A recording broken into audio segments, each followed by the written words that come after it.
Free Range Nomad coming back at you. Well, as you can see, I got all the oil and grease off of me. I've actually been back up here in Little Rock, Arkansas, trying to make a little money so we can get that bus build done. Yep, them things cost some bucks.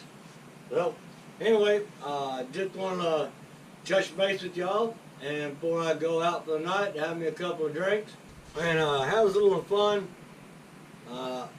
Me, I don't drink and drive. Done been through them years, through them decades. Lucky to come out alive. Never had a DWI. Man upstairs looking out for me. There's been plenty of times I should have, and plenty of times the people I was with should have. Plenty of times I don't remember how I got home or whose house I was at when I got up. So anyway, those were the fun days. Those were good days. But right now, we got these signs in Texas, and I mean, I'm telling you, it's the truth. It says on a highway sign, DWI, you can't afford it. I got friends that been down that road. These some broke some bitches now.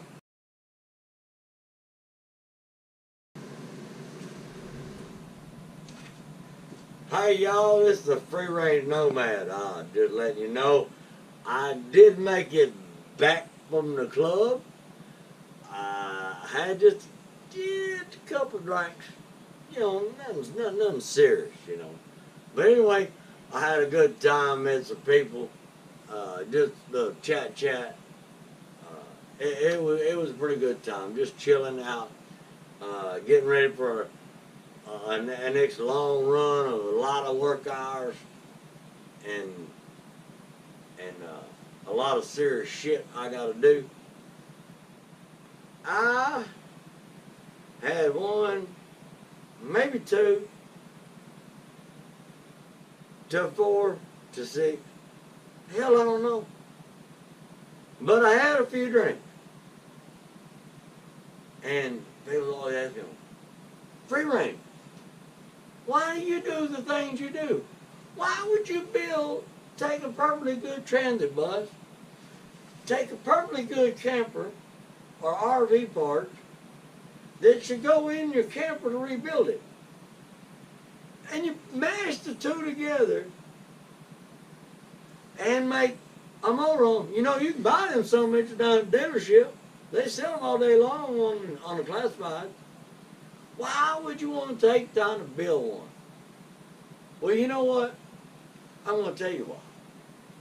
Because when I get building it, when it's all said and done, the last screw put in, I know it's built right, it's built with good quality, and it's built just the way I want it. And last but not least, you know why I'm doing it?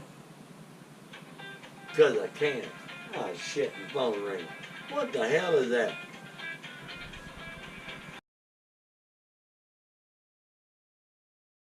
Just in case you want to see what I do for a living out on the road, you know, I make a decent living. If you can see behind me, these are 42-inch diameter natural gas pipeline pipe. They're .600 or 600 wall thickness, over a ½ an inch thick. These pieces here we're manufacturing for this client. They're 80 foot long.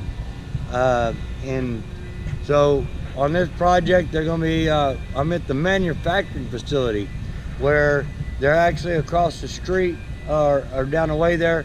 They're actually making the pipe, coiling it up from rolls of steel. Some of you may have seen them in your travels going by on trucks. Just a big old huge coil of steel. They make, this is in a spiral weld pattern. There's different welds, types of weld seams that they do. This is a corrosion coating. I'm certified. It's a worldwide, mostly national certification for industrial coatings, and that I've gotten through my career. I've done this for 14 years, and these pipe here, the outside coating is for corrosion. You know, after it's put in the ground and everything, got a coating on the inside It's just an epoxy paint that helps reduce the restriction of the flow of the gas through the pipe. It doesn't stay in there its whole life. It's basically for startup. But anyway, we're going to be making on this project right at 2.1 million feet of this pipe for a gas pipeline going from West Texas down there towards Houston. Anyway, I'm going to take you out here and we'll show you the rail cars. I've been lucky enough through my career of doing this, and my reputation is built, and along with my certifications, that I pretty much stay busy if I want to. I travel from place to place, from location to location, doing this, and I'll tell you what, I really don't think I can do anything else. I enjoy it. I'm just going to kind of show you all the pipes stacked up here behind me. As you can see, I want to show you something neat that I've always been talking about on this, is that the way they pick these pipe up and handle them is a lot of people have never seen it. You would think, man, what does it take to lift that something that heavy? Well, I'll tell you, you wouldn't believe it, but it's a vacuum. Let me turn the camera around here and show you. You see it? You see it? Pick the... Yeah. Anyway, I gotta go. Get out of the way. They're fixing to load. Well, I just thought I'd show you one little other part here. Let me show you this. Is, you know, the ones I showed you a while ago, they were all pretty nice and done. Well, this one here, they kind of jacked it up. They didn't get it coated all the way. So they're gonna strip all this coating off, and they'll re-blast it and reapply, put all new coating on it. Have to be redone. Kind of expensive process, but yep, gotta make mistakes. Here we go, right here on the ground. As you can see down here is they actually cut a piece off if it's got something wrong with it. They'll actually cut a piece off just like you would lumber or whatever, and then they'll redo the end of the pipe to make it look like the rest of them. And but anyway, that's just kind of some of the repairs and stuff that we do. We do coating repairs, etc. There's a whole lot more to it. Like I said, I've been doing this a long time, just trying to give you a little of the basics. Hey, guess what, y'all? I was out here just fixing to take a little break from work, and I looked behind me. I found some of those big coils of steel I was talking about earlier, and as you can see, these aren't the ones from my project, of course, but they're a little bit thicker than what I'm using.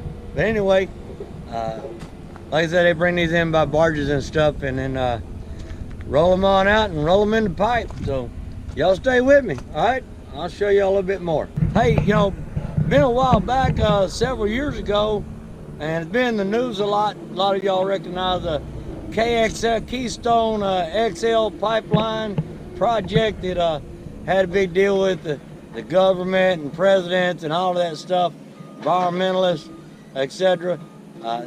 Here's some of that pipe. As you can tell, it was that shiny green color like you saw on the new pipe they're making for my client. But here it is, lots of it. There's probably 200 or 300 stacks like this out here on this property. And anyway, you see the white coating. Let me turn around here. You see the white coating on the pipe back there is, yeah, they put that on there when the pipe's gonna get stored for a long time. It's just basically a latex paint they spray on it to protect it from the sunlight. Try to protect that expensive coating. There now, I don't know what they're doing with it, but they're trucking it out of here. I think they're trucking it down the road and putting it on barges, and I think they're gonna have to strip it and recoat it, or somebody bought it. I ain't quite sure. It ain't none of my business, but anyway, just give you an idea. Some of the things I run around, coming by, Been some pretty large projects I've been on. Some of them are small. They only last for 1 day, 2 days, a week. You know, after this, I may find myself in Panama City, Florida. There's a manufacturing facility down there. I can, but I don't really go to where they're installing it. There's a lot more inspectors there when they're installing it. So anything that gets missed here will get inspected again, and many times over after it leaves here. And so anyway, that's kind of the things we do. Things to look at, things to see, and I thought I'd bring that up to you since it's something more y'all might relate to. So anyway, why I'm doing this YouTube video for you, why I'm doing this in a half sobriety state, because I can, because I like my life, and I want you to come along with me. And that's why I always say, y'all stay tuned, y'all subscribe, like this video, talk your shit in the comments, because you never know what the hell's going to happen next.